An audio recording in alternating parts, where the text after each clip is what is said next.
Hello guys welcome back to my channel आइएफसँग सन्चै आराम छ म पनि सन्चै आरामै छु र म चाहिँ आज कस्टमर लिएर चाहिँ फेरि पृथ्वी चौक जान लागेको छु। यति बिहान 5 बजीतिर चाहिँ एकजना पेसेन्ट चाहिँ मेरो घर तलको बाजे हुनाले मैले उहाँलाई चाहिँ गुम्बामा छोडेर आइसकेँ, किनकि उहाँको एउटा सानो काम थियो अरे, त्यही भएर म चाहिँ लागेको उहाँलाई छोडेर। जो गएको त धोतीहरू पुरा चिया खाँदै रहेछ, अनि म पनि यसो चिया खाऊँ कि भनेर जान लाग्यो। फेरि यहाँ अङ्कल भेटिहालेँ अनि अङ्कललाई के कसो छ टिप भनेको त सुनसान रहेछ, केही टिप हाने छैन छोरो, 4 बजी आएको भन्छन् के अरे। अब के अनि म पनि आउन त 5 बजे नै आइयो भनेको होइन। त्यसपछि यता चाहिँ मेरो स्कुटर टक्क बसिरहेको छ होइन, अब कस्टमरको खोजीमा छ।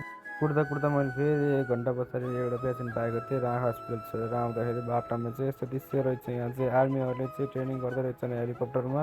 अनि फेरि अमरसिंह गएर आउनु लागेको त डोजरले पुरा भत्काउँदो रहेछ। पृथ्वी चौकमा त तहस पार्दो रहेछ गाइजहरू। हेर्नु बालिन सरकारले के गर्न खोजेको यस्तो यार, सुकुम्बासीलाई गाह्रो छ हौ, गाह्रो छ।